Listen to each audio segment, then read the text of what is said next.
ಬಂಧುಗಳೇ ನಮಸ್ಕಾರ, ಹೇಗಿದ್ರೆ ನೀವೆಲ್ಲರೂ? ನಾನು ಸುಬ್ರಹ್ಮಣ್ಯ ಎಸ್ ಹಂಡಿಗೆ. ಬಂಧುಗಳೇ, ಸದ್ಯ ರಾಜ್ಯದಲ್ಲಿ ವಿಪರೀತ ಚರ್ಚೆ ಆಗ್ತಿರುವಂಥ ವಿಚಾರ ಅಂದರೆ ಅದು ಬಿಡದಿ ಟೌನ್ಶಿಪ್ಗೆ ಸಂಬಂಧಪಟ್ಟ ಹಾಗೆ. ನಮ್ಮ ವಾಹಿನಿಯಲ್ಲೂ ಕೂಡ ನಿರಂತರವಾಗಿ ಸುದ್ದಿಯನ್ನು ಪ್ರಸಾರ ಮಾಡ್ತಾ ಇದ್ದೇವೆ. ಇನ್ನೊಂದು ಕಡೆಯಿಂದ ಈ ಬಿಡದಿ ಟೌನ್ಶಿಪ್ಗೆ ಸಂಬಂಧಪಟ್ಟ ಹಾಗೆ ಇದು ರಾಜಕೀಯ ಕೆಸರಚಾಟಕ್ಕೂ ಕೂಡ ಕಾರಣ ಆಗಿದೆ. ಅದರ ನಡುವೆ ಆದಂಥ ಒಂದು ಪ್ರಮುಖ ಬೆಳವಣಿಗೆಯನ್ನು ನೀವೆಲ್ಲರೂ ಕೂಡ ಗಮನಿಸಿದ್ರಿ. ಸರ್ವೆಗೆ ಅಂತ ಅಥವಾ ಜೇಮ್ಸ್ಗೆ ಅಂತ ಹೋದಂಥ ಅಧಿಕಾರಿಗಳ ಮೇಲೆ ರೈತರು ದಾಳಿಯನ್ನ ಮಾಡಿದ್ರು. ಯಾಕಂದ್ರೆ ಆ ಪರಿಯಾದಂಥ ಸಿಟ್ಟು ಆಕ್ರೋಶ ರೈತರ ಒಳಗಿತ್ತು. ಅಂತಹ ರೈತರ ವಿರುದ್ಧವಾಗಿ ಎರಡೆರಡು FIR ಅನ್ನ ದಾಖಲಿಸಿ ಸರ್ಕಾರ ಸೇಡು ತೀರಿಸಿಕೊಳ್ಳೋದಕ್ಕೆ ಹೊರಟಿತ್ತು. ರೈತರನ್ನ ಅತ್ಯಂತ ಕೆಟ್ಟದಾಗಿ ನಡೆಸಿಕೊಂಡಿದೆ ಈ ರಾಜ್ಯ ಸರ್ಕಾರ. ಇದು ಒಂದು ಕಡೆಯಿಂದ. ಮತ್ತೊಂದು ಕಡೆಯಿಂದ ದೇವೇಗೌಡರು ಹೇಳಿದ್ರು, ಈ ಯೋಜನೆಯನ್ನು ಕೈ ಬಿಟ್ಟಿಲ್ಲ ಅಂತಂದ್ರೆ ನಾನು ವಿಧಾನಸೌಧದ ಮುಂದೆ ಹೋಗಿ ಧರಣಿ ಕೂರ್ತೇನೆ ಅಥವಾ ಪ್ರತಿಭಟನೆಯನ್ನು ಮಾಡ್ತೇನೆ ಎನ್ನುವಂತ ಮಾತನ್ನು ಕೂಡ ಹೇಳಿದ್ರು. ಇಷ್ಟೆಲ್ಲ ಬೆಳವಣಿಗೆ ಆಗ್ತಾ ಇದ್ದ ಹಾಗೆ ಇವತ್ತು ಇನ್ನೊಂದಷ್ಟು ಪ್ರಮುಖವಾದಂಥ ಡೆವಲಪ್ಮೆಂಟ್ ಆಗಿದೆ. ಕೊನೆಗೂ DK ಶಿವಕುಮಾರ್ ಸುದೀರ್ಘವಾದಂಥ ಸುದ್ದಿಗೋಷ್ಠಿ ನಡೆಸಿ ಈ ವಿಚಾರಕ್ಕೆ ಸಂಬಂಧಪಟ್ಟಾಗ ಒಂದಷ್ಟು ಕ್ಲಾರಿಟಿಯನ್ನು ಕೊಟ್ಟಿದ್ದಾರೆ. ಇವತ್ತು ಅದರ ನಡುವೆ ಎರಡು ಬೆಳವಣಿಗೆ. ಒಂದು DK ಶಿವಕುಮಾರ್ ಅವರ ಕ್ಲಾರಿಟಿ, ಅದರ ನಡುವೆ ಮತ್ತೊಂದು ಬೆಳವಣಿಗೆಯೂ ಕೂಡ ಆಗಿದೆ. ಅದೇನು ಅಂತ ಹೇಳ್ತಾ ಹೋಗ್ತೀನಿ. ಬಂಧುಗಳೇ, ಇದೆಲ್ಲವನ್ನೂ ಕೂಡ ನೋಡ್ತಾ ಇದ್ರೆ DK ಶಿವಕುಮಾರ್ ಯಾಕೋ ಬೀಸೋ ದೊಣ್ಣೆಯಿಂದ ತಪ್ಪಿಸಿಕೊಳ್ಳುವಂತ ಪ್ರಯತ್ನ ಮಾಡ್ತಿರುವ ರೀತಿಯಲ್ಲಿ ಕಾಣಿಸ್ತಾ ಇದೆ. ಅಂದ್ರೆ ಈಗ ಬಹಳ ಚರ್ಚೆ ಆಗ್ತಿದೆಯಲ್ಲ, ಇದು ರಾಜಕೀಯ ಕೆಸರಚಾಟಕ್ಕೂ ಕಾರಣ ಆಗಿದೆಯಲ್ಲ, ಜನರ ಆಕ್ರೋಶಕ್ಕೂ ಕಾರಣವಾಗ್ತಿದೆಯಲ್ಲ, ಮಾಧ್ಯಮಗಳಲ್ಲೂ ಕೂಡ ನಿರಂತರವಾಗಿ ಸುದ್ದಿ ಆಗ್ತಾ ಇದೆಯಲ್ಲ. ಹೀಗಾಗಿ ಒಂದು ಬೀಸೋ ದೊಣ್ಣೆಯಿಂದ ತಾತ್ಕಾಲಿಕವಾಗಿ ತಪ್ಪಿಸ್ಕೊಳ್ಬೇಕು ಅಂತ ಪ್ರಯತ್ನವನ್ನ ಪಡ್ತಿರುವ ರೀತಿಯಲ್ಲಿ ಕಾಣಿಸ್ತಿದೆ. ಯಾಕೋ ಇದು ಮತ್ತೊಂದು ಹೊಸ ನಾಟಕ ಅಂತ ಅನಿಸ್ತಾ ಇದೆ. ಯಾಕೆ ಈ ಮಾತನ್ನ ಹೇಳ್ತಾ ಇದ್ದೀನಿ ಅಂದ್ರೆ, ಒಂದು ಕಡೆಯಿಂದ DK ಶಿವಕುಮಾರ್ ಇವತ್ತು ಸುದ್ದಿಗೋಷ್ಠಿ ಸಂದರ್ಭದಲ್ಲಿ ಹೇಳಿದ್ರು, ಒಂದು 2 ತಿಂಗಳು ಇದಕ್ಕೆ ತಾತ್ಕಾಲಿಕ ಬ್ರೇಕ್ ಎನ್ನುವ ರೀತಿಯಲ್ಲಿ, ಜೊತೆಗೆ ಯೋಜನೆಯನ್ನ ಮುಂದುವರಿಸಬೇಕು ಎನ್ನುವಂತ ಯಾವ ಹಠವೂ ಕೂಡ ನಮ್ಗಿಲ್ಲ ಎನ್ನುವಂತ ಮಾತನ್ನು ಒಂದು ಕಡೆಯಿಂದ ಹೇಳಿದ್ರು. ಆದರೆ ಅಟ್ ದಿ ಸೇಮ್ ಟೈಮ್ ಸುದ್ದಿಗೋಷ್ಠಿ ನಡೆಯುವ ಸಂದರ್ಭದಲ್ಲೇ ಅಂತಿಮ ಅಧಿಸೂಚನೆಯನ್ನ ಹೊರಡಿಸಲಾಗಿದೆ. 4 ಕಂದಾಯ ಗ್ರಾಮಗಳ 4940 ಎಕರೆಗೆ ಸಂಬಂಧಪಟ್ಟ ಹಾಗೆ, ಅಂದ್ರೆ 4940 ಎಕರೆ ಜಾಗವನ್ನ ವಶಕ್ಕೆ ತೆಗೆದುಕೊಳ್ತೀವಿ ಎನ್ನುವಂತ ರೀತಿಯಲ್ಲಿ.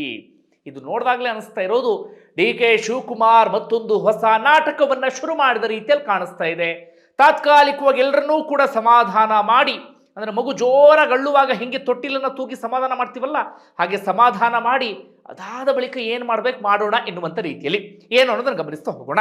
ಇವತ್ತು ಸುದ್ದಿಗೋಷ್ಠಿ DK ಶಿವಕುಮಾರ್ ಅವ್ರದ್ದು ಬಹುತೇಕ ಸಮಯ ಕುಮಾರಸ್ವಾಮಿ ಅವ್ರನ್ನ ದೂಷಿಸೋದಿಕ್ಕೆ, ಬೈಯೋದಿಕ್ಕೆ ಸಮಯವನ್ನು ತೆಗೆದುಕೊಂಡ್ರು. ಬಿಡಿ, ಅವರು ರಾಜಕೀಯ ಕೆಸರಚಾಟ ಏನು ಬೇಕಾದ್ರೂ ನಡೀಲಿ. ಅವ್ರದ್ದು ಬಗ್ಗೆ ಇವ್ರು ಹೇಳಿ, ಇವ್ರ ಬಗ್ಗೆ ಅವ್ರು ಹೇಳಿ, ಹೇಳ್ತಾ ಪರಸ್ಪರ ಎಲ್ಲವನ್ನೂ ಕೂಡ ಬಿಚ್ಚಿಟ್ಟು ಜನರ ಮುಂದೆ ಇವರೆಲ್ಲರ ಮುಖವಾಡವೂ ಕೂಡ ಕಳಚಿ ಬೀಳಲಿ ಅನ್ನೋದು ನಮ್ಮ ಆಶಯ. ಅದು ಒಂದು ಕಡೆಯಿಂದ, ಅದನ್ನು ಸ್ವಲ್ಪ ಬದಿಗಿಡೋಣ. ಓಕೆ, ಒಂದು ಕಡೆಯಿಂದ ಹಾಗಾಯ್ತಾ. ಇನ್ನೊಂದು ಕಡೆಯಿಂದ DK ಶಿವಕುಮಾರ್ ಯೋಜನೆಗೆ ಸಂಬಂಧಪಟ್ಟಾಗ ಮಾತಾಡ್ತಾ ಹೋದ್ರು. ಭಾವನಾತ್ಮಕವಾಗಿಯೂ ಕೂಡ ಮಾತನಾಡಿದ್ರು. ನಾನು ರೈತನ ಮಗನೇ, ನಾನು ರೈತನ ಕುಟುಂಬದವನೇ, ರೈತರಿಗೆ ನಾನು ಮೋಸ ಮಾಡಲ್ಲ, ರೈತರಿಗೆ ಅನ್ಯಾಯ ಮಾಡಲ್ಲ, ಹಿಂಗೆಲ್ಲ ಹೇಳಿದ್ರ. ಕೊನೆಯದಾಗಿ ಈ ಬಿಡದಿ ಟೌನ್ಶಿಪ್ಗೆ ಸಂಬಂಧಪಟ್ಟ ಹಾಗೆ ಅವರು ಹೇಳಿದ್ದೇನಪ್ಪ ಅಂದ್ರೆ, 2 ತಿಂಗಳು ತಾತ್ಕಾಲಿಕವಾದಂಥ ಬ್ರೇಕ್. ನಾವು ಒಂದು ಸಮಿತಿಯನ್ನ ರಚನೆ ಮಾಡ್ತೇವೆ. ಸಮಿತಿಯನ್ನ ರಚನೆಯನ್ನ ಮಾಡಿ ಆ ಮೂಲಕ ಅಭಿಪ್ರಾಯವನ್ನ ಸಂಗ್ರಹಿಸ್ತೇವೆ. ಏನು ಅಭಿಪ್ರಾಯ? ರೈತರ ಅಭಿಪ್ರಾಯ ಏನು, ರೈತರ ಅಹವಾಲು ಏನು, ರೈತರ ಸಂಕಟ ಏನು, ಲೀಗಲ್ ಆಸ್ಪೆಕ್ಟ್ಸ್ ಇದರಲ್ಲಿ ಏನೇನಿದೆ, ಅಥವಾ ಮುಂದೆ ಏನು ಮಾಡಬಹುದು ಅನ್ನೋದನ್ನ ಸಮಿತಿ ನಿರ್ಧಾರವನ್ನ ತೆಗೆದುಕೊಳ್ಳುತ್ತಂತೆ. ಯಾಕೆ ಸಮಿತಿ ಸಾರ್ ಅಂತ ಪತ್ರಕರ್ತರು ಒಬ್ರು ಕೇಳಿದ್ರು. ರೈತರ ಕಷ್ಟ ಆಲಿಸಬೇಕಲ್ಲ ಸಾರ್ ಅಂತ DK ಶಿವಕುಮಾರ್ ಹೇಳಿದ್ರು.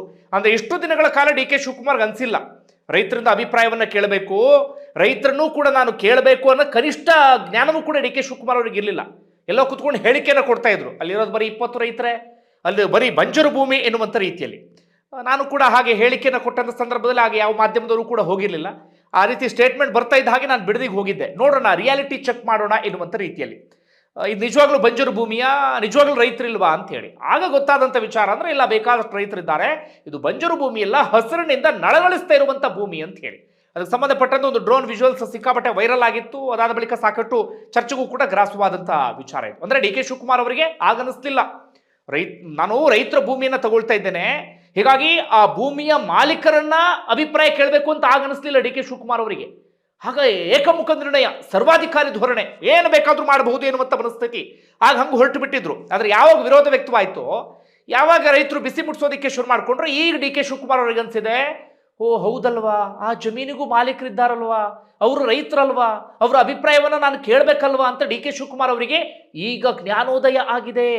ಹೀಗೆ ಡಿ ಕೆ ಶಿವಕುಮಾರ್ ಅವರು ಹೇಳ್ತಿದ್ದಾರೆ, ನಾನು ಸಮಿತಿಯನ್ನ ರಚನೆ ಮಾಡಿ ಮುಂದಿನ ತೀರ್ಮಾನವನ್ನು ತೆಗೆದುಕೊಳ್ತೀನಿ, ಸಮಿತಿ ಏನು ಹೇಳುತ್ತೆ ಆ ಪ್ರಕಾರವಾಗಿ ನಡೆದುಕೊಳ್ತೀವಿ, ಮುಂದುವರಿಸಬಹುದು ಅಂತ ಆದ್ರೆ ಮುಂದುವರಿಸ್ತೀವಿ, ಇಲ್ಲ ಅಂತಂದ್ರೆ ನೋಡೋಣ ಏನ್ ಮಾಡೋದು ಅಂತ ನಾವು ನೋಡ್ತೀವಿ ಎನ್ನುವಂತ ಮಾತನ್ನು ಹೇಳಿದ್ದಾರೆ.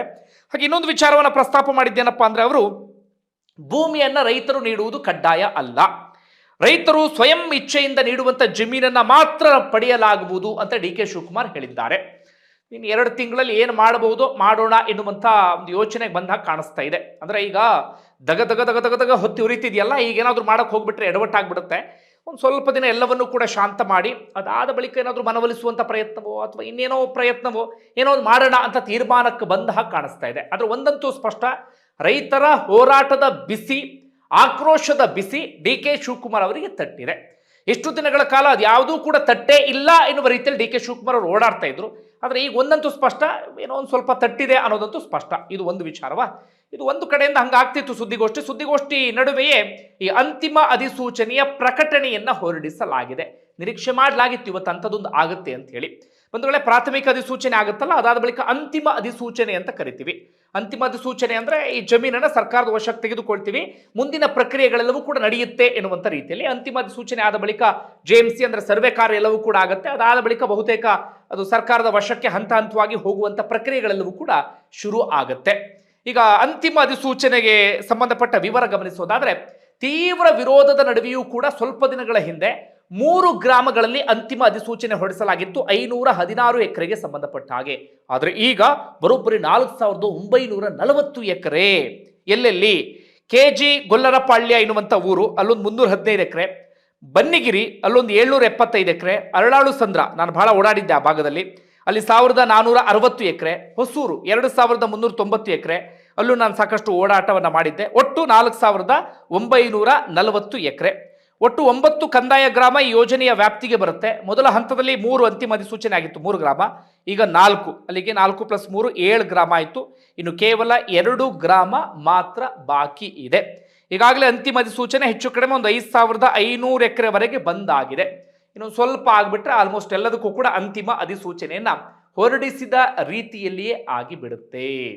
ಇದು ಸದ್ಯ ಆಗ್ತಿರುವಂತಹ ಬೆಳವಣಿಗೆ. ಅಂದ್ರೆ ಡಿ ಕೆ ಶಿವಕುಮಾರ್ ಒಂದು ಕಡೆ ಹೇಳ್ತಿದ್ದಾರೆ 2 ತಿಂಗಳು ತಾತ್ಕಾಲಿಕ ಬ್ರೇಕ್, ಸಮಿತಿ ರಚನೆ ಮಾಡಿ ನಿರ್ಧಾರ ತೆಗೆದುಕೊಳ್ತೀವಿ ಅಂತ. ಆದ್ರೆ ಮತ್ತೊಂದು ಕಡೆಯಿಂದ ಅಂತಿಮ ಅಧಿಸೂಚನೆ, ಆ ಪ್ರಕ್ರಿಯೆಗಳೆಲ್ಲವೂ ಕೂಡ ನಡೀತಾನೆ ಇದೆ. ಅಂದ್ರೆ ಇದನ್ನ ಹೆಂಗೆ ಅರ್ಥ ಮಾಡ್ಕೊಳ್ಬಹುದು ಅಂತಂದ್ರೆ, ಒಂದು ಡಿ ಕೆ ಶಿವಕುಮಾರ್ ಅವರೇನೋ ಡ್ರಾಮಾ ಮಾಡ್ತಿರಬಹುದು ಎನ್ನುವ ರೀತಿಯಲ್ಲಿ, ಉರಿಯುವ ಬೆಂಕಿಗೆ ತುಪ್ಪ ಸುರಿಯುವುದು ಬೇಡ, ನಿಧಾನಕ್ಕೆ ಹೋಗೋಣ ಅಂತ ಅಂದ್ಕೊಂಡಿರಬಹುದು.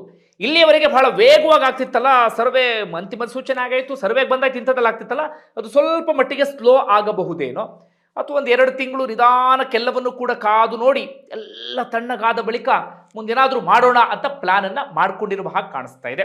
ಇದರ ನಡುವೆ ಏನೋ ಬಿಜೆಪಿಯವರು ಕೊನೆಗೂ ಎಚ್ಚೆತ್ತುಕೊಂಡಿದ್ದಾರೆ. 17ನೇ ತಾರೀಕು ಪ್ರತಿಭಟನೆಯನ್ನು ಮಾಡ್ತಿದ್ದಾರಂತೆ. 17 ಅಂದ್ರೆ ನಾಡಿದ್ದ 17ಕ್ಕೇನೋ ಪ್ರೊಟೆಸ್ಟ್ ಮಾಡ್ತಿದ್ದಾರಂತೆ. ಕೊನೆಗೂ ನಮ್ಮಲ್ಲಿ ಒಂದು ವಿಪಕ್ಷ ಇದೆ ಅನ್ನೋದನ್ನು ತೋರಿಸ್ತಾ ಇದ್ದಾರೆ. ಅವ್ರು ಕರೆಕ್ಟ್ ಆಗಿದ್ದಿದ್ರೆ ಹಿಂಗೆಲ್ಲ ಆಗ್ತಿತ್ತಾ? ಗಟ್ಟಿಯಾಗಿ ಧ್ವನಿ ಒಳಗಿಸಿದ್ರೆ ಅವ್ರು ಯಾರಿಗೂ ಈ ವಿಚಾರದಲ್ಲಿ ಡಿ ಕೆ ಶಿವಕುಮಾರ್ ಅವ್ರ ಪರವಾಗಿ ಇದ್ದಂಗೆ ಕಾಣಿಸ್ತಾ ಇದೆ.